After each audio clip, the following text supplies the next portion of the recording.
हम लोग श्रीमद् भागवतम के तीसरे स्कंद के 21वें अध्याय के 22वें श्लोक से आगे पढ़ेंगे।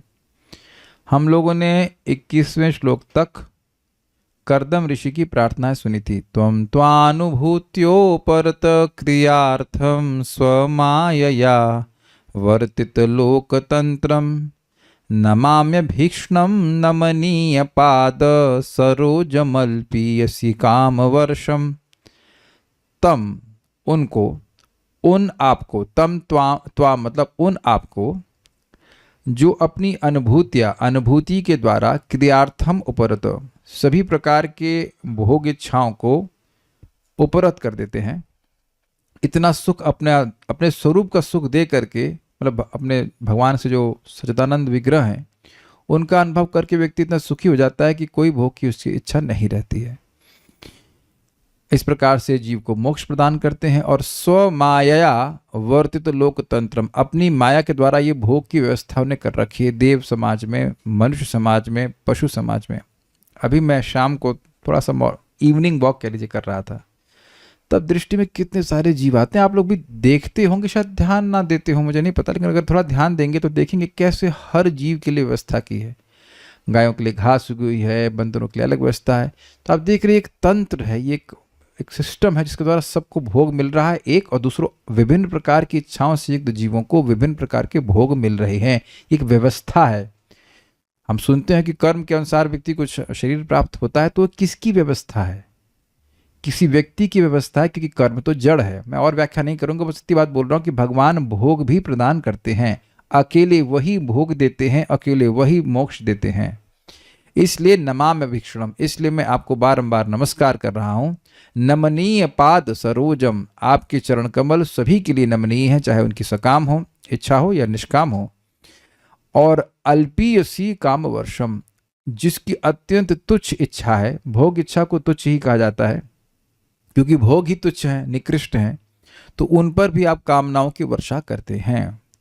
अब ये सब बड़े, अब इस बात पे, इस वहां पे समाप्त करके अब यहाँ पे कह रहे हैं ऋषि वाचा, अर्थात मैत्रेय मुनि कह रहे हैं। उनको बुला लिया, वेदवाद नहीं, हाँ, you have to be here on time, या फिर माइक लेके पहुंच जाइए वहीं पे, वहीं से बोल सकते हैं। ऋषिरवाच इत्यव्यलीकं प्रणुतोऽब्जनाभस्तमाबभाषे वचसामृतेन।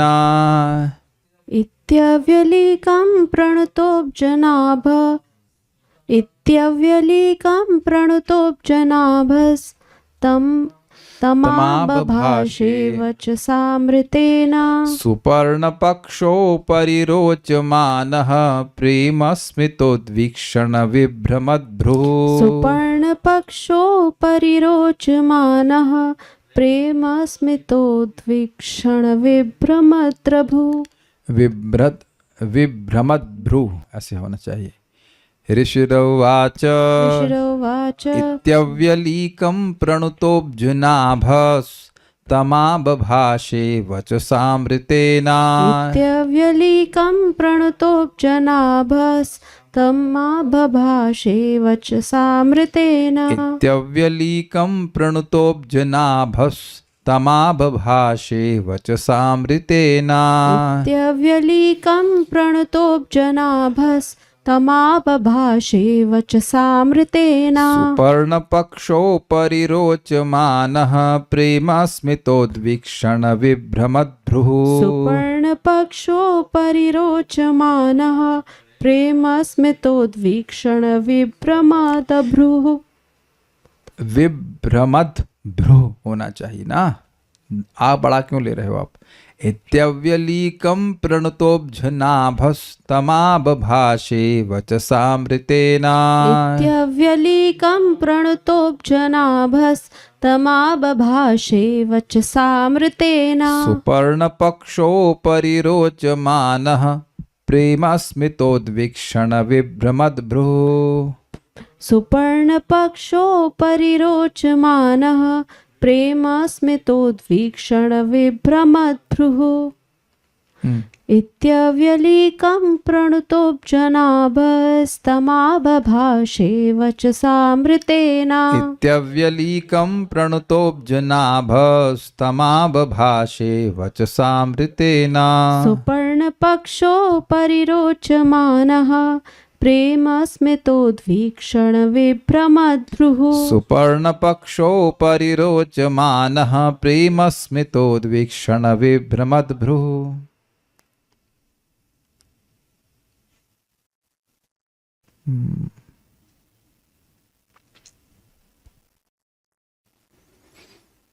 मैत्रेय ने कहा, इन शब्दों से प्रशंसित होने पर गरुड़ के कंधों पर अत्यंत मनोहारी रूप से दैदीप्यमान भगवान विष्णु ने अमृत के समान मधुर शब्दों में उत्तर दिया।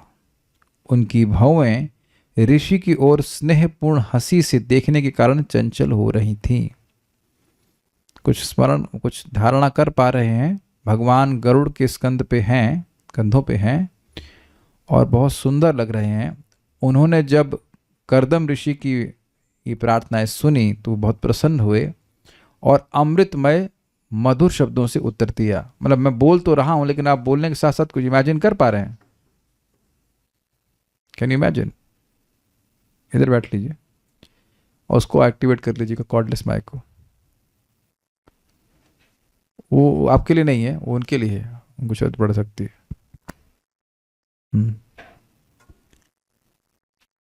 देखिए, एक शैली है सुनने की, इसे कहते हैं एब्सेंट माइंडेडनेस। क्षमा कीजिएगा, हमें नेगेटिव बोलना पड़ता है, लेकिन एब्सेंट माइंडेड हियरिंग इज कि जब इस प्रकार का कोई ध्यान मंत्र आए तो मन कहीं और लगा कर चले, तो फिर उतना लाभ उस श्लोक का नहीं होगा। तो आप कथा सुन रहे हैं तो उन शब्दों के द्वारा रूप की सृष्टि होनी चाहिए मन में, है कि नहीं? घर से बाहर निकल करके उस स्थान पर चलें जहां पे कर्दम ऋषि हैं।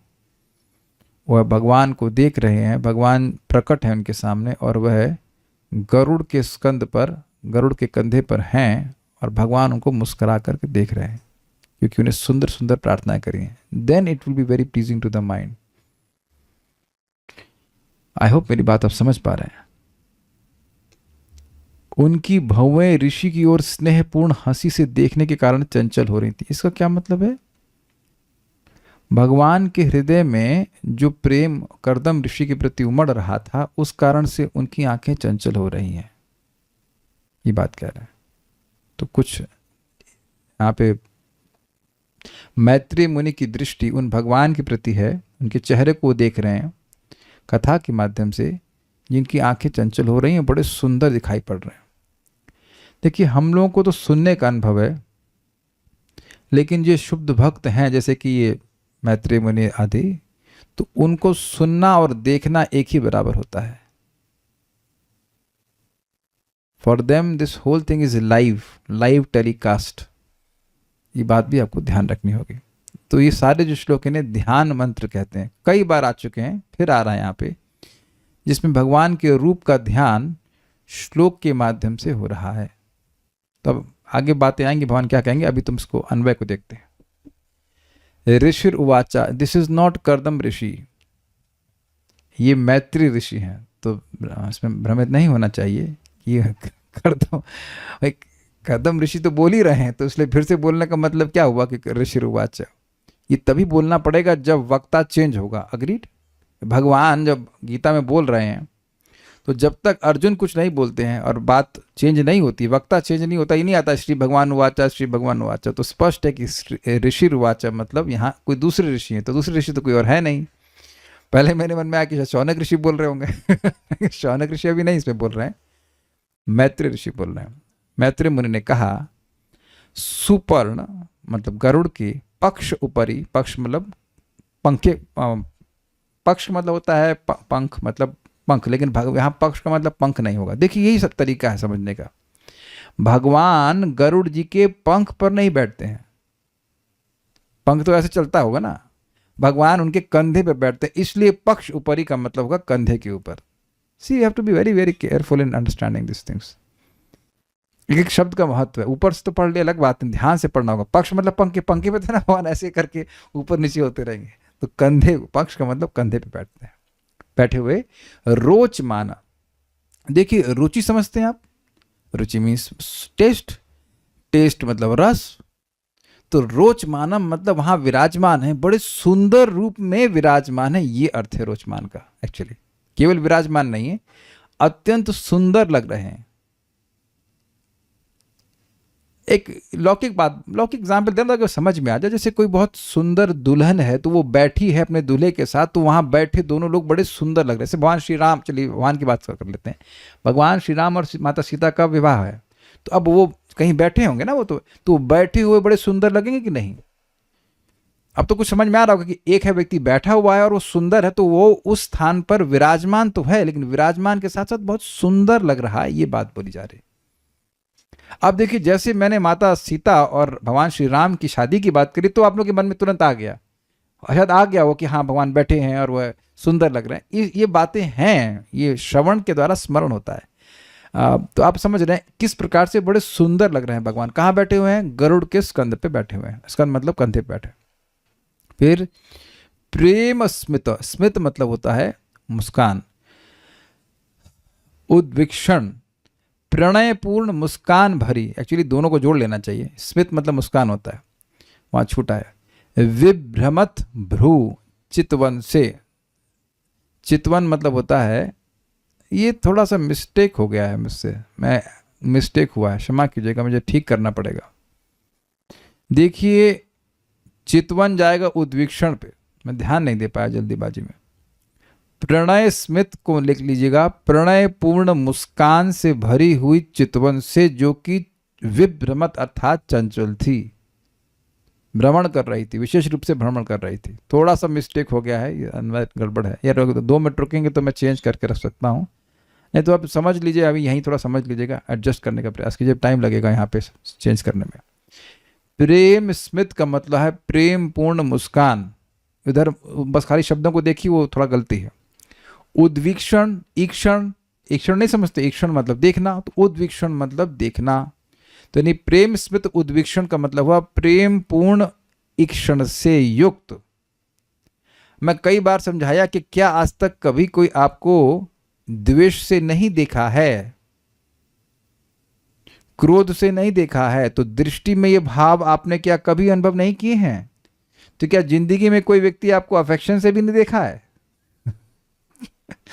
तो इसलिए इन शब्दों को थोड़ा समझिए, अपने जीवन में जो अनुभव है उसके द्वारा बात समझ में आती है कि आंखों में बहुत भाव आता है, आंख से बहुत भाव आता है, क्रोध है, द्वेष है, लस्ट है।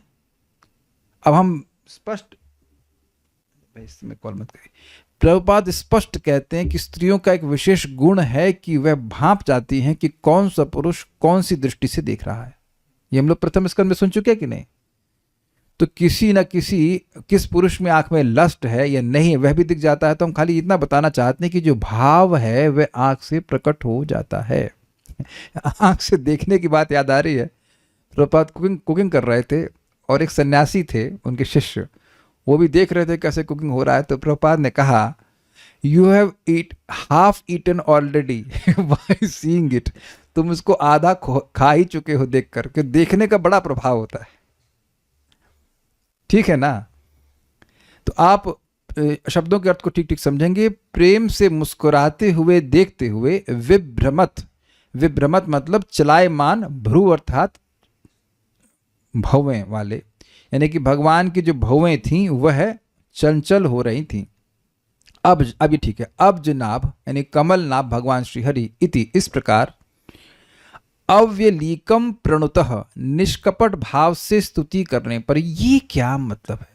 ये बड़ी मजेदार बात है भाई। जब कोई व्यक्ति भोग मांग रहा है तो भगवान को तो नहीं मांग रहा है ना? भगवान को छोड़कर भगवान से कुछ और मांग रहा है। लेकिन आप जरा वक्तव्य देखिए मैत्रेय मुनि, क्षमा कीजिएगा, कर्दम ऋषि का। वो कह रहे हैं कि मुझे पता है भगवान की ये भोग व्यर्थ हैं, ये अल्प हैं, मेरा विवेक भी है। किए थे ना वो वो निंदा किए थे कि जो माया के द्वारा जिनकी बुद्धि मारी गई है वह आपका भजन भोग प्राप्ति के लिए करते हैं। ये खुद ही बोले हैं, ऐसा नहीं कि उनको नहीं पता है, लेकिन अपनी असमर्थता प्रस्तुत कर रहे हैं कि भगवान मेरे से भोग इच्छा नहीं जा रही है, और ये अपने लिए बहुत बड़ी शिक्षा है। ऐसा नहीं है कि भोग इच्छा गायब हो गई है, ऐसा नहीं है कि केवल भाव भक्ति के लिए भक्ति कर रहे हैं, इच्छाएं हैं, इज इट नॉट? तो भगवान से प्रार्थना करना चाहिए, भगवान इन इच्छाओं को समाप्त कीजिए जेन्युइनली। और कभी कभी तो शायद प्रार्थना भी नहीं कर पाते इच्छा समाप्त करने के लिए है ना? तो इसका मतलब ये नहीं कि भगवान रिजेक्ट कर देंगे। Krishna please help me, is it not? अव्यलीकम प्रणुतः, निष्कपट भाव से स्तुति करने पर तम उन करदम जी से अमृतेन वचसा, अमृतमयी वाणी में आप भाषा, अर्थात बोले। प्रभुपाद जी अपने तात्पर्य में बहुत सुंदर बात कहते हैं कि ऐसा नहीं है, मतलब इस मैं जो इसको इस तरह से समझ रहा हूं कि ऐसा नहीं कि केवल भगवान यही अमृतमय वाणी में बोले, भगवान जब भी बोलते हैं उनके मुख से अमृत ही निकलता है। और अमृत का दो अर्थ हैं। अमृत मतलब जो मरा हुआ नहीं है, न अमृत तो अमृत, जो मरा हुआ नहीं है वह अमृत। तो दो अर्थ में है, एक कि अत्यंत सुस्वादु और दूसरा मृत्यु को दूर करने वाला। क्या अर्थ हुए दो? एक तो बहुत सुस्वादु है। क्या आपने कभी नहीं बोला अरे ये मट्टा तो यार अमृत जैसा लग रहा है, जैसे लग रहा है अमृत पी क्या है? कितने लोग अमृत पी क्या है? अमृत का अनुभव है नहीं, लेकिन तुलना कर देते हैं कि अरे मट्ठा तो अमृत जैसा लग रहा है। पता नहीं आप लोगों ने कभी, और मुझे याद आ गया, वो मिट्टी की हांडी में कढ़ाई, वो जो लकड़ी की मतलब उससे आँच से पका हुआ दूध बनाया जाता है और एकदम जब लाल हो जाता है फिर उसका दही बना जाता है, फिर मथते हैं और उसका मट्ठा पिया है। Let's do a voting. किसी ने पिया है कभी मेरे अलावा? राधिका प्रभु पिए हैं, एक आपने भी शायद पिया, 2 3 4 लोग हैं।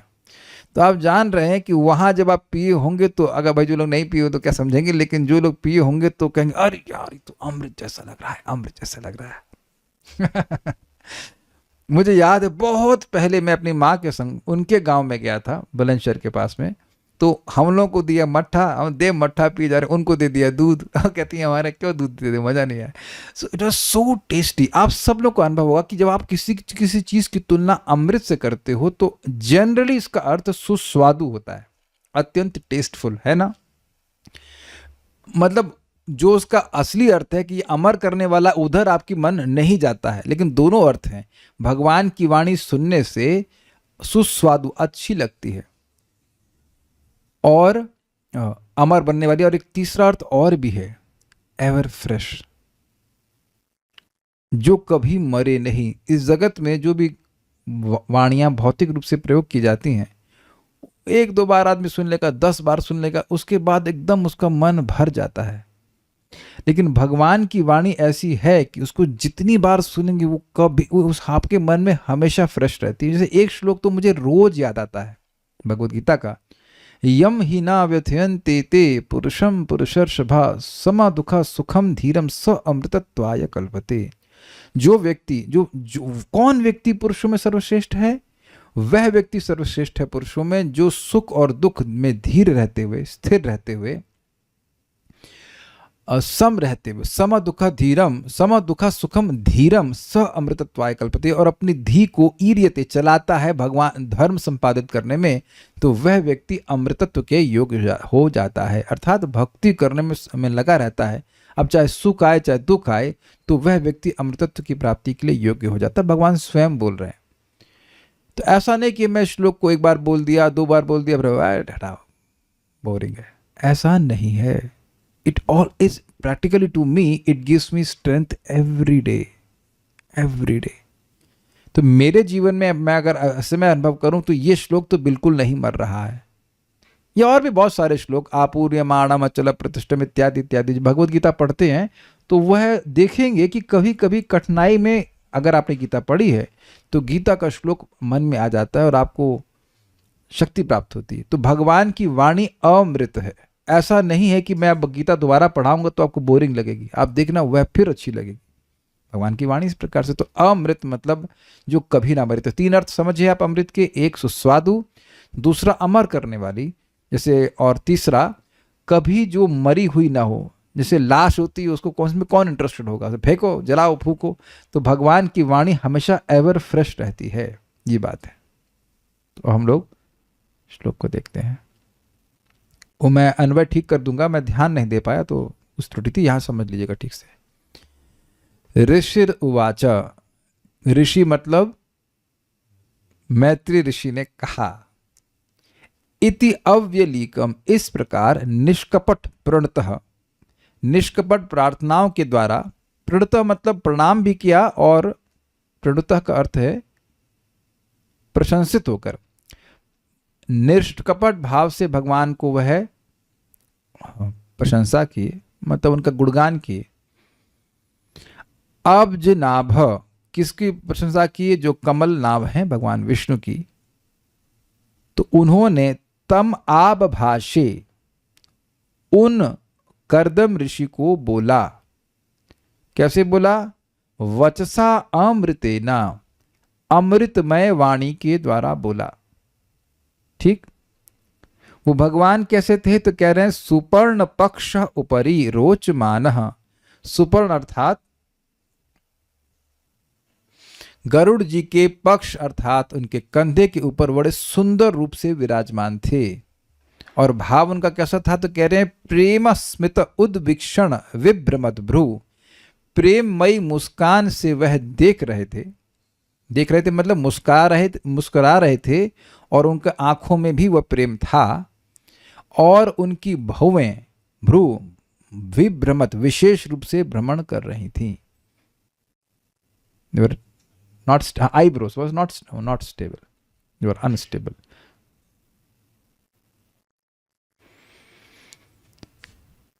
श्रीधरी, अमृतेना अर्थात सुखप्रद, सुखप्रद, ये सारी बातें उसमें आ गई ना, सुस्वादु इत्यादि वो सब आ गया। सुखप्रद, प्रेम तथा मुस्कान पूर्ण चितवन से जिनकी भौवें चंचल हो गई थी। तो ये बड़ा स्पष्ट तात्पर्य।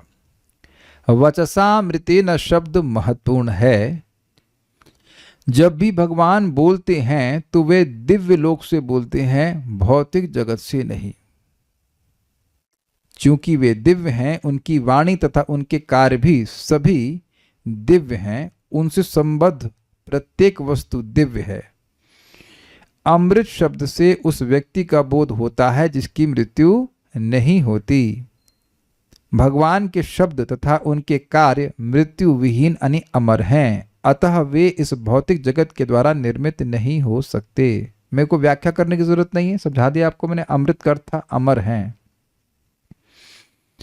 जैसे कभी कभी कुछ लोग कुछ समाज सेवियों के लिए कह देते हैं, ये समाज सेवा करके वो अमर हो गए ऐसा बोल देते हैं, लेकिन ऐसा करके कोई अमर होता है नहीं। अमर वही होता है जो भगवान की सेवा करता है, भगवान को भोजन अर्पण करता है, भगवान की सेवा में अपनी इंद्रियों को लगाता है, वह अमर होता है। समाज सेवा करने वाले अमर नहीं हो सकते, क्योंकि वो समाज भी अमर नहीं है। जो खुद अमर नहीं है उसकी सेवा करके आप कैसे अमर हो जाओगे? देखिए, whatever things are there in my heart, जो भी कुछ भी है, लेकिन एक चीज एकदम दिख रही मेरे को कि भाई अपने को ऐसे नहीं मरना यार, कीड़े की तरह नहीं मरना है। I hope you are all with me on this point. इस बार कीड़े की तरह नहीं मरना है ना, बहुत बार मर लिया यार, इस बार तो कुछ जप करके मरेंगे। ऐसे कफन नहीं चढ़ाने देंगे शरीर पर, ना ना, बिल्कुल नहीं। This should be the determination of devotee. नहीं, ऐसे नहीं मरेंगे इस बार। प्रसाद खा के मरेंगे, जप करके मरेंगे, कथा सुन के मरेंगे, ऐसे नहीं मरेंगे। Not going to die like this, not going to die like an animal. मैं जानवर की तरह पैदा जरूर हुआ हूं, लेकिन जानवर की तरह मरूंगा नहीं। हमको बहुत ये एटीट्यूड मुझे बहुत इंस्पायर करता है। वॉट एवर में हैपन, मैं जानवर की तरह नहीं मरूंगा। बहुत मर लिया इस तरह से। Not going to die like this. चाहे कोई भी जानवर मुझे कितनी भी प्रीचिंग कर ले, मैं जानवर की तरह मरने के लिए बिल्कुल नहीं मानूंगा, झुकेगा नहीं। समझे बात? आई विल नॉट बो डाउन ऑन दिस पॉइंट। कह रहे बेटा, अरे थोड़ा बहुत इंसान बन लिए, थोड़ा जानवर बन जाओ, लेकिन झुकेगा नहीं। I will not go down. समझे बात? क्यों नहीं? अपने हाथ में है।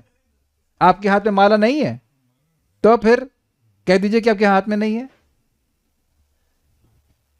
अगर सरेंडर कहीं नहीं करना है तो माया को नहीं करना है। This should the mood of a devotee. भगवान के शब्द हमको, और बहुत इजी है सब कुछ। मैं इस पे बहुत डीपली विचार कर रहा था, भाई प्रसाद खा के हमारा सेल्फ रियलाइजेशन, खा करके सेल्फ रियलाइजेशन कितना अमेजिंग है ना।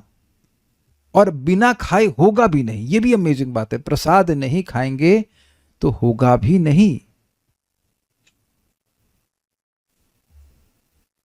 अतः श्री कृष्ण नामाधि न भवेद ग्राह्यम इंद्रिय सेवोन्मुखे जीवादौ स्वयं एव स्फुरतः।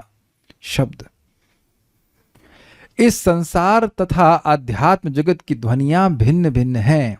आध्यात्म जगत की ध्वनि अमृत तथा नित्य होती है, जबकि इस संसार की ध्वनि घिसी पिटी तथा नश्वर है। हरे कृष्णा कृष्ण कृष्णा हरे हरे, हरे राम राम राम हरे हरे। इस पवित्र नाम की ध्वनि जप करने वाले को निरंतर प्रोत्साहन प्रदान करने वाली है। ये बड़ी मजेदार बात है, इस पर मैं कुछ बोलूंगा। यदि कोई उबाऊ शब्दों का उच्चारण करता है तो उसे थकान लगती है, किंतु यदि कोई 24 घंटे हरे कृष्ण का जप करे तो थकान का अनुभव कभी नहीं होगा। बजाय इसके वह और उत्साह से अधिक जप करता ही जाएगा। एक बड़ी मजेदार बात आपको बताऊं यहाँ पे, एकदम प्रभुपाद अब जब ये बोल रहे हैं तो कुछ नए लोगों के मन में संदेह हो जाएगा, अरे हमें तो 16 माला में स्ट्रगल हो रहा है, क्योंकि आप 16 माला करते हो। Does that sink? मैं आप लोगों को एक हेल्थ टिप दे रहा हूं जो कि कृष्ण कॉन्शियसनेस में बहुत हेल्प करेगी आपको।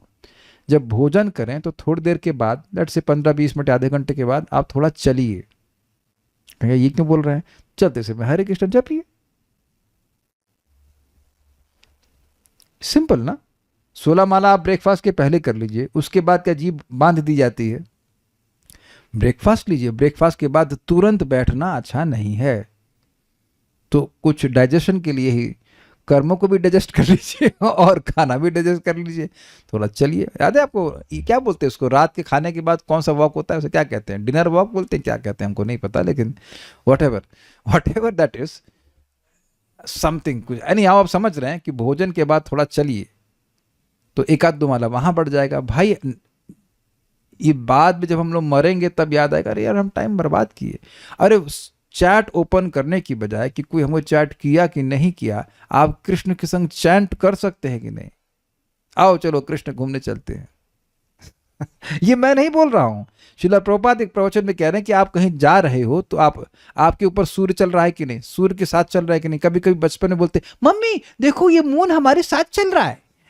ऐसा बच्चों को अनुभव होता है। तो वो प्रभुपाद इस बात को बोल रहे हैं, कह रहे जैसे चंद्रमा चल रहा है, जैसे सूर्य चल रहा है, ऐसे भगवान भी चल रहे हैं अगर आप जप करते हैं। जितना जप बढ़ाया जाएगा उतना हमें जप करना आसान लगेगा। आप ट्राई करके देखना।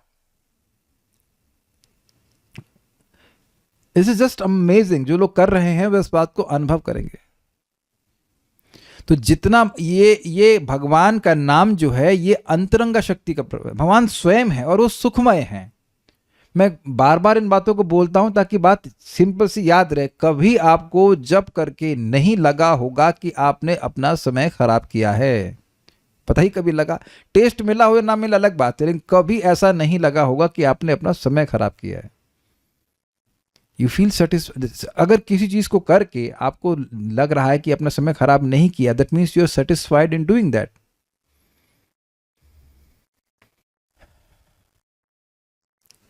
नहीं विरोध? चैट ओपन है तो बताइए।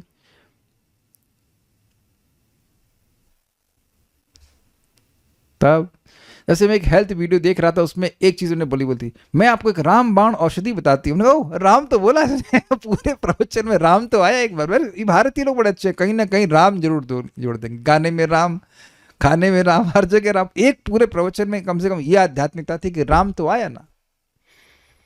बहुत बड़ी बात है राम बोलना, एक बार भी बोलना। I was very happy apart from the fact she said something very nice. But ये मुझे बहुत अच्छा लगा। अगर मुझे ये कह दिया जाए कि आप आधे घंटे जप कीजिए चल करके, मेरे लिए कोई कठिनाई नहीं। आप लोगों के लिए कठिनाई है, अन्य लोगों के लिए बड़ी कठिनाई है, क्योंकि वो आधे घंटा करेंगे क्या, you know left hand. But हमारे लिए बहुत ईजी है। कोई भी ऐसी एक्सरसाइज जिसमें आप जप भी कर सके, ईजी है कि नहीं? सूर्य नमस्कार में थोड़ा मुश्किल होता है, लेकिन हम देख रहे हैं कि मॉर्निंग वॉक, अब हमारे क्या नाम है आपका, राधिका प्रभु, बड़ा अच्छा है कि ना कोई साइकिल चलानी आती है ना कोई स्कूटर चलाना आता है, और यहाँ पे चल रहे हैं 1.5-2 घंटा चल रहे हैं, बहुत अच्छी एक्सरसाइज मानी जाती है। और हरे कृष्ण में तो जब भी बढ़ जाता है। स्कूटर पे चलाएंगे तो जब नहीं कर पाते हैं, हाँ, कुछ कीर्तन कर सकते हैं, लेकिन जब तो अधिक हो जाता है ना यहाँ। Very very good. तो अब आप ये दिमाग लगाओ अपना कि सुबह से 16 माला कर ली, अब एक्स्ट्रा चैंटिंग कैसे करेंगे कि प्रभुपाद झूठ तो नहीं बोल सकते। कल्याण प्रभु लगता है प्रभुपाद झूठ बोल रहे हैं, झूठ तो नहीं बोल सकते, एकदम झूठ नहीं बोल सकते, ये अपना अनुभव बोल रहे हैं। साधु लोग झूठ नहीं बोलते, वो अपना अनुभव बोलते हैं। It's not something which is popping in their mind, कुछ उनके मन में पॉप किया और वह बात बोल दी ना, साधु लोग अनुभव बोलते हैं। ये एक और अन्यत्र हेल्थ वीडियो से मुझे इंस्पिरेशन मिली कि अगर आप थके हुए तो अधिक काम कीजिए, अगर आप थकान का अनुभव करते हैं तो अधिक काम कीजिए। ये अजीब सा कहेंगे, थकान अनुभव करेंगे तो सोएंगे, जितना सोएंगे और बॉडी थका रेस्ट मांगेगी। उसी प्रकार से जितना आप सोचोगे कि हमें जब कम करना है, वो जब और कम होता जाएगा, जब बढ़ेगा नहीं। जब बढ़ाने से जो अविद्या है वह नष्ट होती है और आपको प्रोत्साहन मिलता है। लेकिन ध्यान दीजिएगा कि क्लास नहीं सुनेंगे तो वो भी कुछ नहीं होगा, क्लास सुनना चाहिए, लेकिन आप ये देखेंगे कि और बहुत सारा समय आपके पास है एक्स्ट्रा चैंटिंग करने के लिए। It's very very nice. Prabhupada बोल रहे हैं, आप करके देखिए, क्योंकि वह अमृत है, वह अमृत है, अमृत है।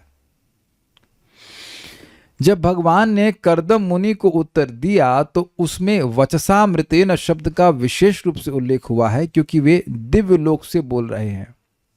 उनका उत्तर दिव्य शब्दों में था, और जब वे बोल रहे थे तो उनकी भौवें प्रेमवश चलायमान थीं।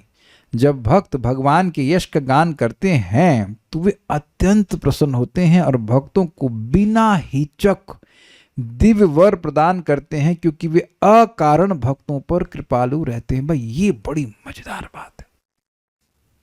एक एक पॉइंट समझिए।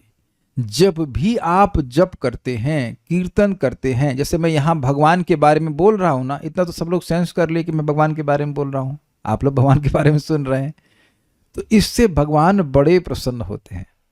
आप कहेंगे ऐसे क्यों? दुनिया में आप कभी देखिए किसी को भी, जैसे हम हकीम जी के पास गए तो उन्हें बड़ा सुंदर अपना मकान वकान सेट करके रखा, तो मैं प्रसाद पा रहा था और उन्होंने अलाउ किया कि वहीं पे प्रसाद पा लीजिए, और मैंने आप मुझे अच्छा लगा, मैंने कहा आपका सेंस, एस्थेटिक सेंस बहुत अच्छा है। क्या? तो एक मैं समझ गया, एक बार में वयम तु न वितृप्यामः, उनका गुणगान कर रहे थे, तृप्त नहीं। हमने कहा, और मैं जेन्युइनली बोल रहा था, मेरा भी एस्थेटिक सेंस है कुछ, तो मैंने कहा भाई आपका एस्थेटिक सेंस हमको बड़ा अच्छा लगा, and you know what, cream I like, I like cream so much, और इतना खुश हो गए। ये सब में प्रवृत्ति होती है कि उनको अपनी तारीफ अच्छी लगती है। प्लीज आप हाथ खड़ा कीजिएगा ईमानदारी से कि आपको अपनी बुराई अच्छी लगती है। हाँ भाई, कोई है यहाँ पे पहलवान जिसको अपनी बुराई अच्छी लगती हो, कान उसके तरसते हो कि भाई सुबह से कोई हमारी बुराई नहीं किया भाई। तो आप देख रहे हैं कि ये प्रवृत्ति सब में होती है, तो भगवान से ही आ रही है प्रवृत्ति। हम लोग की जो तारीफ होती है वो झूठी होती है, क्योंकि हमें कोई देख नहीं रहा है ना, हमें तो कोई देख नहीं रहा है, वो तो हमारे शरीर या हमारे मन के बारे में कुछ बोल रहा है, जिससे जो भी अनुभव कर पा रहे हो। लेकिन भगवान की एक एक बात सत्य है। बहुत एक अमेजिंग बात, एक अमेजिंग बात है, बहुत अमेजिंग बात है। परम पूज्य वृंदावन चंद महाराज को जन्माष्टमी के दिवस पे प्रवचन करने के लिए कहा गया कि भगवान श्री कृष्ण का यश, ये टॉपिक था। अब ऐसी महाराज ने बात ओपन करी ना, मजा आ गया। वो कह रहे हैं कि भगवान श्री कृष्ण के बारे में, भगवान विष्णु के बारे में आप जब भी बोलते हो, अगर सही से बोल रहे हैं तो वो उनका यश ही होता है। डाइजेस्ट किया? कुछ समझे मैंने क्या कहा? मतलब महाराज की बात रिपीट कर रहा हूं। हमको इतना मजेदार लगा बात कि आप भगवान कृष्ण के बारे में जब भी कुछ बोल रहे हैं, और उनका नाम बोल रहे हैं वही यश है, लेकिन और कुछ भी बोल रहे हैं, माइक ऑन कीजिए, कॉर्डलेस माइक, कुछ भी बोल रहे हैं वह भगवान का यश ही है। अर्थात भगवान के बारे में आप ऑब्वियसली परंपरा में होना चाहिए, लाई दीजिए, कुछ भी बोलेंगे तो वह यश होगा। और इसको शुरू करते हैं, राधिका प्रभु कुछ बोलिए भगवान के बारे में, कुछ भी, एक लाइन बोल दीजिए, 2 शब्द बोल दीजिए, या एक लाइन बोल दीजिए, 6 बोल दीजिए, बोलिए। श्री कृष्ण गोविंद हरे मुरारे हे नाथ नारायण वासुदेव। ये तो आपने प्रार्थना कर दिया, ठीक है, लेकिन कुछ हिंदी में बोलिए, हम संस्कृत समझ में नहीं आती। भगवान के कुछ बोलिए। भगवान कृष्ण ही हमारे रक्षक हैं। वेरी गुड, भगवान श्री कृष्ण हमारे रक्षक हैं, एकमात्र कर लीजिए, उनके अलावा कोई रक्षा नहीं कर सकता। करुणामृत प्रभु तेलुगु में बोलिए। कुछ किसी जो जो भाषा आती है बोलिए। भगवान कृष्ण हमको हमेशा रक्षण करते हैं। अरे सब लोग रिपीट कर लिए हैं क्या, और कुछ नहीं बोल रहे थे? चलिए आप बोलिए। भगवान कृष्ण हमें भक्ति करने की शक्ति प्रदान करते हैं। Very good. अब आप ये बताइए कि तीनों लोग प्रिपेयर करके बोले, आप साइंटिस्ट प्रभु बोलिए, आप प्रिपेयर करके बोले, थीसिस लिख के बोले। चलिए बच्चे को दीजिए। तनेश प्रभु आप बताओ क्या बोल सकते हैं भगवान के बारे में? भगवान दयालु हैं। Very good. नाम तो बोलते कौन से भगवान कृष्ण दयालु हैं। भगवान कृष्ण परम दयालु है। अब इतना बोलने में भी कठिनाई है, तो आप देख रहे हैं कठिनाई कुछ नहीं, कृष्ण सबसे सुंदर है। Yes like this. आप देखिए कि ये सब बात बोलने से भगवान प्रसन्न होते हैं। मैंने ये एक्सपेरिमेंट इसलिए कराया ताकि आपको मैं समझा सकूं कि it is damn easy to please Krishna. भगवान को प्रसन्न करना अत्यंत अत्यंत इजी है, कुछ कठिन नहीं है। चलिए फिर एक्सपेरिमेंट करते हैं। लीजिए अब बेटा फ्लूइड मैकेनिक्स के बारे में कुछ बोलो। हाँ बोलो। हाँ फ्लूइड मैकेनिक्स, हाँ ये मतलब फिजिक्स का एक टॉपिक है। फ्लूइड मतलब चलते रहना ऐसे। कोई बात नहीं, हम it's okay not a problem. अच्छा आप लीजिए इनको। हाइजेनबर्ग अनसर्टेनिटी प्रिंसिपल के बारे में कुछ बोलिए। इनको दीजिए। आप पेसराटू के बारे में कुछ बोलिए। ये क्या होता है बताइए? पेसराटू क्या होता है? तो अब ये पेसराटू डोसे जैसा होता है। तो आप देखिए जिन चीजों का कोई खास मूल्य नहीं है उनके बारे में बोलना कठिन है। मैं ये एक्सपेरिमेंट किया, उनके बारे में जान करके भी आपकी जान नहीं बचेगी। कुछ है ना, नहीं कुछ नहीं है। लेकिन भगवान दिव्य गुणों से विभूषित हैं, अनंत गुणों से विभूषित हैं, और उनके कोई भी गुण आप बोलते हो तो वह उनका गुणगान हो जाता है। और एक और मजेदार बात आप समझते होंगे, जिन लोगों की शादी हुई है या शादी करने जा रहे हैं तो एक बड़ी दिक्कत होती थी, या फिर नौकरी के लिए अपना CV लिखिए, अपने गुणों को लिखिए। तो अब कठिनाई ये है कि 5-6 गुण लिखने के बाद वो भी पता नहीं सच है कि झूठ, व्यक्ति को याद ही नहीं आता कि हम गुण लिखे क्या। तो ये भी कठिनाई है। लेकिन भगवान के गुणों की नंबर इतना है कि उसको लिखा नहीं जा सकता। एक एक गुण अनंत रूप से डीप, और एक एक गुण मतलब, और जितने नंबरों की गुण है मतलब गुणों की संख्या वो इन्फिनाइट है। तो यानी कि अगर हमें भगवान का गुणगान करने का टेस्ट है, अर्थात बोलने का और श्रवण करने का, तो हमारे पास इनफाइनाइट डेज के लिए इंगेजमेंट है, खूब इंगेजमेंट। और अपनी भक्ति में दुनिया से कोई मतलब मत रखिए, अपनी भक्ति में फोकस कीजिए कि श्रवण कीर्तन में रुचि जल्दी से जल्दी आ जाए, और वो आती है श्रवण कीर्तन के द्वारा ही। मैंने आपके सामने एक्सपेरिमेंट करके दिखा दिया। भगवान के बारे में बोलना बहुत आसान है, भगवान इससे तुरंत प्रसन्न हो जाते हैं, और भगवान प्रसन्न हो जाते हैं तो क्या कहते हैं? भक्तों को बिना हिचक दिव्य वर प्रदान करते हैं। बिना हिचक मतलब जो भक्त चाहता है वह देते हैं। तब उसमें भी हमारे संग इतना बड़ा हमारा लाभ है कि हमको पता है कि भगवान से क्या मांगना चाहिए। प्रेम बिना व्यर्थ मोरा दरिद्र जीवाना, दास करी वेतन मोरा दिया प्रेम धन। और देखिए अगर कहे भाई रोज हमारे मन में तो भोग इच्छा है, तब भगवान देखिए मेरा दारिद्र, देखिए मेरा दारिद्र की मेरे पास प्रेम नहीं, मेरे पास केवल काम ही काम भरा पड़ा है। ये बिना काम मतलब बेकाम की चीज़ है। Is only lust in my heart. थोड़ा तो प्रेम दे दीजिए। और थोड़ा सा प्रेम हम जानते हैं कि एक बूंद भी मिल गई तो भगवान उसमें डूब जाते हैं। If you get even a drop of love, Krishna will drown in it. ये सब बातें हम चैतन्य चरितामृत से समझा रहे हैं आपको। तो ये तो सबको याद हो गई ना प्रार्थना। प्रेम बिना व्यर्थ मोरा दरिद्र जीवाना, दास करी वेतन मोरा दिया प्रेम धन। I don't want to be a duplicate devotee, my dear Krishna. I don't want to be a duplicate devotee. Duplicate समझते हैं? असली I want to be a true devotee, not a duplicate devotee. Enough of this duplicacy. I don't want to be. ऐसे भक्तों ने प्रार्थना करी है कि किस प्रकार से मेरी इच्छाएं मुझे खींच रही, कृष्ण आप रक्षा कीजिए। तो ये हरे कृष्ण मंत्र करके आप भगवान को प्रसन्न कर सकते हैं। This is ultimate glorification of Krishna. Krishna बोल देने से क्या मतलब हुआ? सर्वाकर्षक, अनेक अनेक नाम है। राम जो योगियों को भी रमण कराने वाले हैं। हरे जो सर्व अमंगल हरे प्रेम दिया हरे मन। अब समझ में आ रहा है कि भगवान का नाम बोलना ही उनका गुणगान है, इसलिए भगवान प्रसन्न हो जाते हैं। इतना तो समझ में आना चाहिए। और बिना हिचक दिव्य वर प्रदान करते हैं। तो जब बिना हिचके वो मांग देने के लिए तैयार हो जाते हैं तो छोटी चीज क्यों मांगते हैं, बड़ा चीज मांगना चाहिए। सबसे बड़ी चीज है भगवान की भक्ति।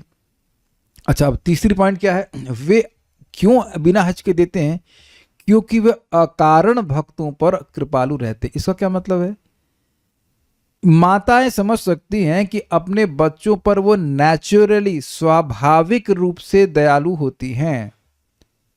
इट्स लाइक नदी जैसे स्वाभाविक रूप से समुद्र की तरफ बहती है, ऐसे अफेक्शन जो माँ का होता है वह अपने आप अपने बच्चे की तरफ जाता है। तो जीवों का सहज संबंध भगवान से है। ऐसा नहीं है कि जीव कुछ भगवान का उपकार करेंगे तब भगवान कृपा करेंगे। जब हम भक्ति नहीं कर रहे हैं तब भी भगवान, या जो लोग, हम तो कर रहे हैं, लेकिन जो लोग भक्ति नहीं कर रहे हैं उनको भी बंगला गाड़ी सब व्यवस्था भगवान करके ही दे रहे हैं ना, कि और कोई कर रहा है। पूरी जगत की सृष्टि भगवान ने करी है कि नहीं करी है। तो ऐसा नहीं है कि हम भगवान का कुछ उपकार करेंगे तब भगवान हम पर कृपालु होंगे। भगवान तो जीवों पर सहज रूप से कृपालु हैं, और उस पर भी अगर कोई व्यक्ति भगवान की भक्ति करे तो कितने दयालुता उनके पर दया होगी, ये बात समझना चाहिए। ठीक है, तो अब हम लोग अगले श्लोक को देखेंगे। आप इधर आ जाओ तो वेदवाद नहीं, श्लोक बोल दीजिए कम से कम। एक भक्त ने बोला Krishna is an infinite God. इसमें एक गलती है, एन। कृष्ण एक असीमित भगवान है, मतलब एक और भी कोई है। तो इतना बोलने में दिक्कत हो गई। Krishna is infinite, Krishna is infinite God, not an. अब अंग्रेजी में सही हो रही है लेकिन फिलोसफिकली थोड़ा सा गड़बड़ हो जा रहा है। Krishna is not, Krishna is infinite God, Krishna is infinite, not an infinite God. जैसे है ना, मंकी इज एन एनिमल, तो और भी तो एनिमल होते हैं, ऐसा थोड़ा होता है। फिलोसफिकल गलती नहीं होनी चाहिए। कोई बात है, इसमें एक अच्छी बात थी, कृष्णा। असुर भी अगर बोलता है कृष्ण यार बड़ा खराब आदमी, कृष्ण बहुत खराब आदमी, तो कृष्ण ये देखते उसने कितनी बार कृष्ण कृष्ण बोला है।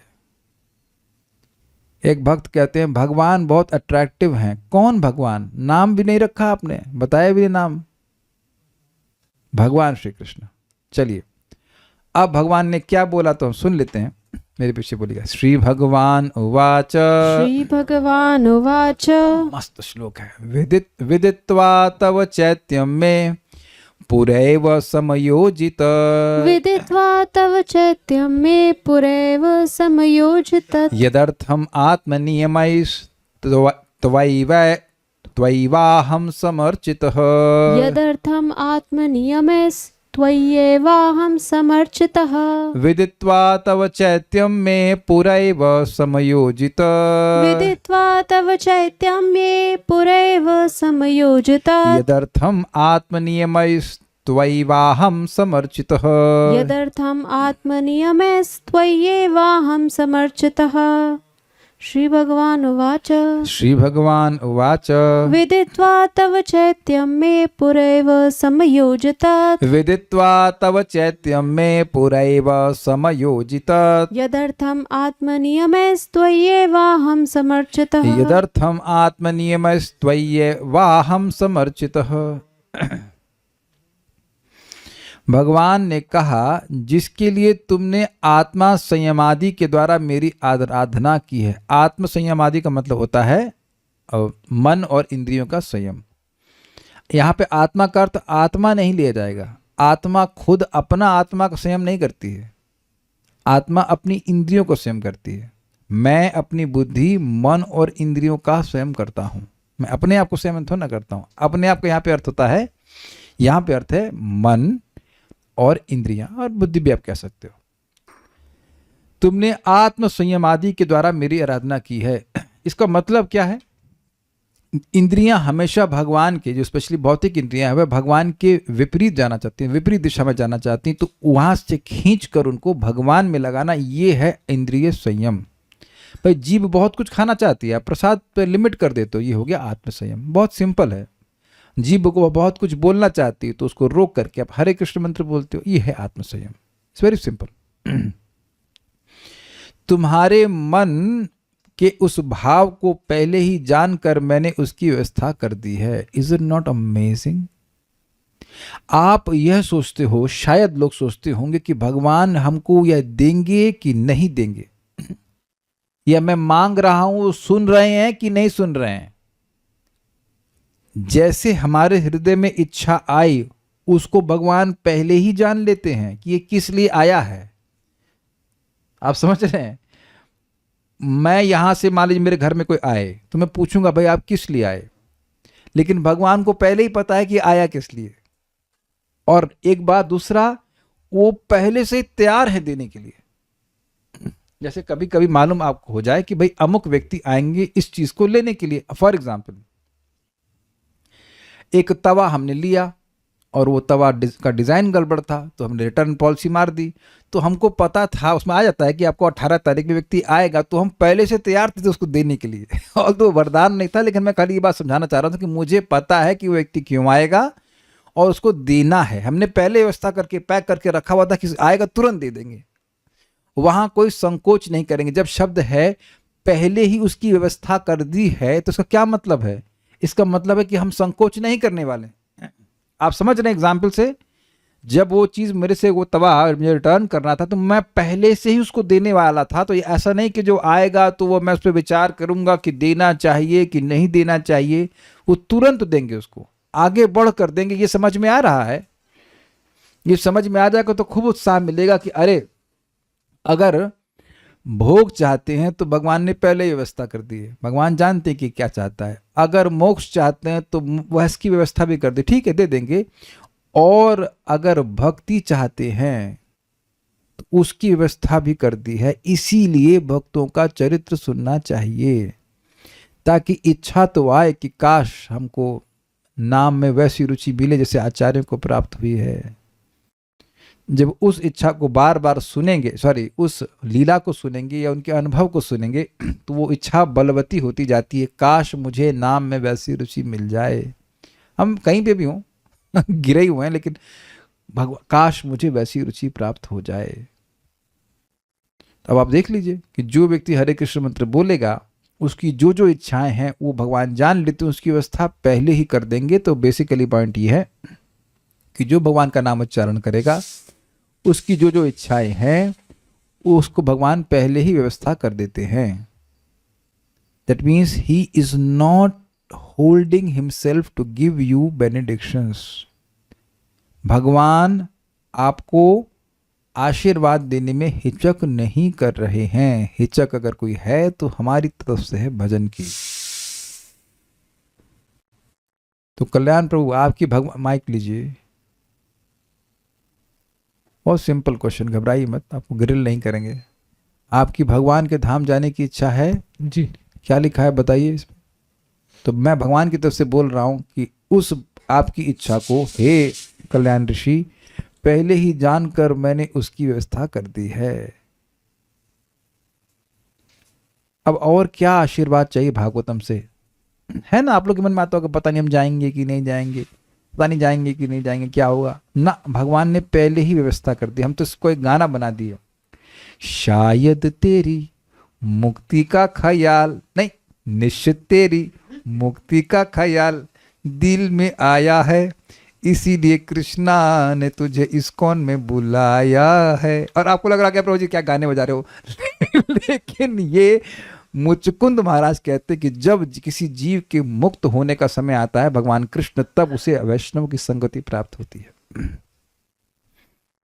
सिंपल है। हमको बहुत अच्छा लग रहा है, बहुत अच्छा लग रहा है कि जो जो इच्छा आप सोच रहे हैं सब भगवान पूरा करेंगे, और जो नहीं सोच रहे हैं उसको सुचवा भी देंगे। कभी सोचे थे आप भगवान के धाम जाने के बारे में?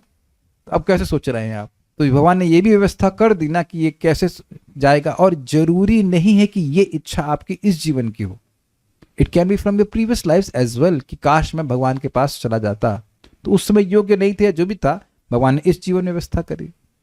अब कह दीजिए कि भागवतम सुन करके आपको प्रोत्साहन नहीं मिल रहा,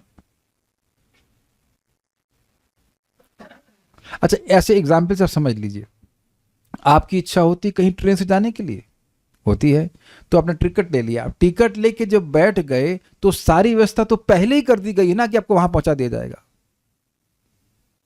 जब टिकट लेकर के आपने टिकट का पेमेंट कर दिया, बैठ गए, चाहे मेट्रो हो चाहे कहीं हो, वो पहले व्यवस्था होती है ना कि इसके बाद ये स्टेशन आएगा, इसके बाद ये स्टेशन आएगा, इतने बाद ये स्टेशन आएगा, और आपको व्यवस्था आपकी नहीं है, इच्छाओं की पूर्ति की व्यवस्था आपकी नहीं है। इसलिए निश्चिंत रही कि जिसने व्यवस्था की है वो परफेक्ट है और वो पूरा करके ही देगा। कुछ समझ रहे हैं? इट्स वेरी गुड कि मेरी इच्छाओं की पूर्ति की व्यवस्था मेरी नहीं है, क्योंकि मैं तो गड़बड़ कर दूंगा, मैं तो गड़बड़ करने के लिए पैदा हुआ हूं भौतिक जगत में जीवात्मा गड़बड़ी तो कर रहा है। I am not fulfilling my desires. एको बहुनाम यो विदधाति कामान, कृष्ण है जो पूर्ण है, वह आपकी इच्छा को पूर्ण करेंगे। इसलिए इच्छा करनी चाहिए कि काश वटेवर गुड इच्छाएं, धाम में वास मिल जाए या नाम में रुचि मिल जाए।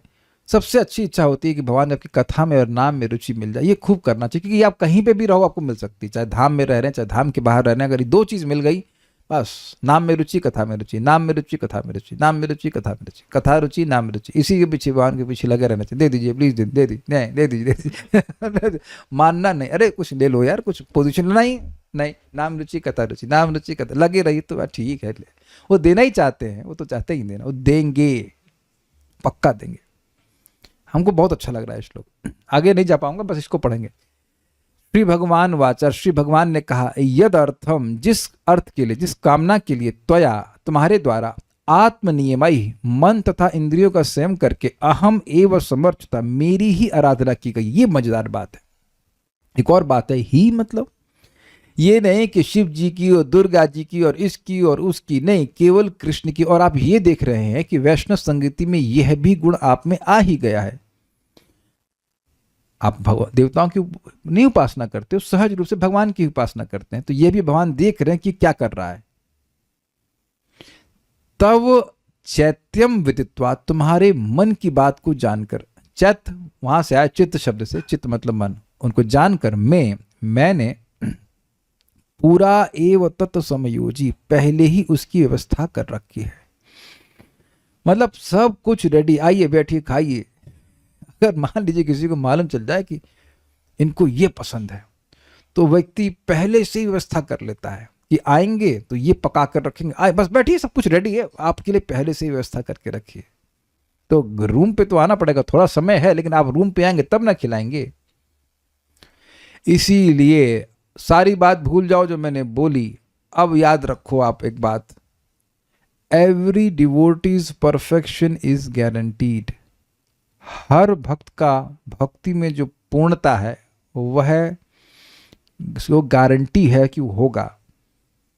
तो निश्चिंत होकर के पूरे विश्वास के संग भगवान की भक्ति करनी चाहिए। कोई संशय का उसमें अवकाश नहीं कि मैं शुद्ध होऊंगा कि नहीं होऊंगा। जैसे एक भक्त बोल रहे थे कि बोलिए माइक पे, इनकी कंप्लेन थी कि भगवान जप में नींद को नहीं हटा रहे हैं। ठीक है, तो कथा में भी नींद को नहीं हटा रहे, हटा दिया इसी जीवन में। कितने लाख साल पहले आपको ये दिक्कत होती थी? 1 साल पहले। देखो अब भगवान ऐसे ऐसे धीरे धीरे बोल रहे, जैसे लग रहा है कि को ना क्रिमिनल हो। अरे खुल के बोलना चाहिए कि भाई एक ना जुर्म कर रहे हो। 1 साल पहले क्लास में ऐसे, एक्चुअली 1 साल से ऊपर हो गया है, आप झूठ बोल रहे हैं। आपको याद भी नहीं कि भगवान ने कब कथा में नींद गायब करवा दी। यही तो मजेदार बात है कि आपको पता भी नहीं चलेगा कि कब भगवान वरदान दे दिए।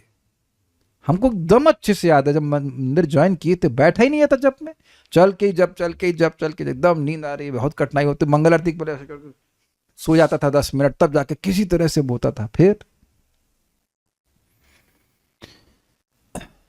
तो भगवान नहीं आपको अब हमेशा के लिए कथा से नींद गायब कर दे कि नहीं। किस दिन कथा में नींद आती है? वह बोलो, झूठ नहीं बोलना, सच बोलो। लोग सोचेंगे तो कम से कम कि आध्यात्मिक वरदान भी देते हैं कि नहीं देते। हाँ बोलिए। नहीं आती भगवान की कृपा से। हाँ, तो भगवान ने बस यहीं तक कृपा करी, आगे नहीं करेंगे। बस इस जीवन में खाली कथा रुचि देंगे और आपको नाम रुचि नहीं देंगे। Got it? तो भगवान ने व्यवस्था कर रखी थी। और मैं बता रहा हूँ हुआ कैसा, ये बहुत जल्दी उठ जाते थे तो फिर सुबह नींद आती थी, तो अब इन्होंने मुझे बताया कि जल्दी उठते हैं, फिर मैंने को समझाया, एक बार में समझते भी नहीं है ये, तो कई बार समझाया, मैंने कहा भाई थोड़ा देर में उठो, नींद मतलब देर मतलब 6 बजे नहीं 4 बजे उठो, अपना नींद पूरी कर लो, तो उनको समझ में आया। It was damn simple, it's very simple. ये आप लोग को लग रहा होगा मैं इतना क्यों फोकस कर रहा हूं, क्योंकि भक्त भजन करते हुए भी उनके मन में थोड़ा सा संशय हो जाता है, लग रहा है भगवान मेरी नहीं सुन रहे हैं। लेकिन भगवान ने आपके परफेक्शन की व्यवस्था पहले करके रखी है, इसीलिए आप ये श्लोक सुन रहे हो, इसीलिए श्लोक सुन रहे हो, ताकि ये समझ लीजिए, विश्वास कर लीजिए, एकदम कंफर्म हो जाए कि ये टिकट सही कटा है, आप सही ट्रेन में बैठे हैं, ये ट्रेन कैंसिल नहीं हुई है। श्री भगवान वाचा विदित्वा तम चैत्यम में, आपके जो मन में चल रहा था उसको जानकर, कब जानकर, जब इच्छा उदित हुई थी तब जानकर। क्या इच्छा थी? अपने समान स्वभाव वाली पत्नी चाहते थे। मैं पुरैव समयोजित, मैंने पहले ही इसको बढ़िया से योजना बना दी कि किससे शादी करवानी है। अब हमने जब ये पढ़ रहे हैं तो हमें लग रहा है कि भाई किसी भक्त की मैरिज काउंसलिंग करने की क्या जरूरत है, भगवान पहले ही सेट करके रखे, तो अपने को कहने की जब कृष्ण सेटिंग कर रखी है तो शुभ कृष्ण को चिंता करने की क्या जरूरत है। कभी कभी भक्त लोग बोलते हैं, एक भक्त उनको पूछ रहे थे कि कोई लड़की अब जानते हो, अरे भगवान जानते हैं, भगवान व्यवस्था, भगवान ला के दे देंगे, आप जब करते रहिए। Is it not everything is possible, Krishna पहले से व्यवस्था कर दी है। यदर्थम आत्मनियम, जिस प्रयोजन के लिए, क्या मान लो पूछेंगे भाई क्या आपने व्यवस्था की है, कह रहे यदर्थम आत्मनियम, आत्म संयम के द्वारा जिस अर्थ के लिए आप त्वयैव अहम समर्चिता, जिस प्रकार से इंद्रियों का संयम करके जिस प्रयोजन का के लिए आपने मेरा ही भजन किया है, सम्यक रूप से अर्चना की, उसके द्वारा उसको वह समझ करके व्यवस्था कर दिया, ये बात है। श्रीधरी, हार्दिक भाव को चैत्य कहा गया है, मतलब जो चित्त में भाव उत्पन्न होता है कि ये चाहिए, तुम्हारे द्वारा जिसके लिए आराधित हुआ हूं उसकी व्यवस्था मैंने पहले ही कर दी, मतलब जिस इच्छा को लेकर आपने भजन किया है वो हम पहले से व्यवस्था कर दी है। तात्पर्य, पूर्ण पुरुषोत्तम भगवान सबों के हृदय में परमात्मा रूप में स्थित हैं, अतः वे प्रत्येक व्यक्ति के भूत, वर्तमान तथा भविष्य को जानने के साथ ही उसकी इच्छाओं, कार्यों तथा उसके विषय में सब कुछ जानते हैं। भगवद गीता में कहा गया है कि वे हृदय में साक्षी रूप स्थित हैं। भगवान कर्दम मुनि के हृदय की अभिलाषा को जान गए और उसकी पूर्ति के लिए उन्होंने पहले ही व्यवस्था कर दी थी। इजी है, वे एक निष्ठ भक्त को चाहे वह जो कुछ भी चाहे निराश नहीं करते, किंतु उसकी भक्ति के मार्ग में किसी प्रकार की बाधा आने नहीं देते। हमको बहुत अच्छी लाइन लगी है, इसको ऐसे पढ़ना चाहिए। एक लाइन जो मजेदार थी, वह एक निष्ठ भक्त कुछ भी हो भक्ति करेंगे, कुछ भी हो भक्ति करेंगे, और ये कन्विक्शन श्रीमद् भागवतम के श्रवण से आ जाता है। अब न कह दीजिए कि नहीं आ रहा है। वॉट एवर यू डिजायर, और आप लोग अब एक्सपेरिमेंट कर सकते हैं, लिस्ट बना लीजिए क्या क्या चाहिए।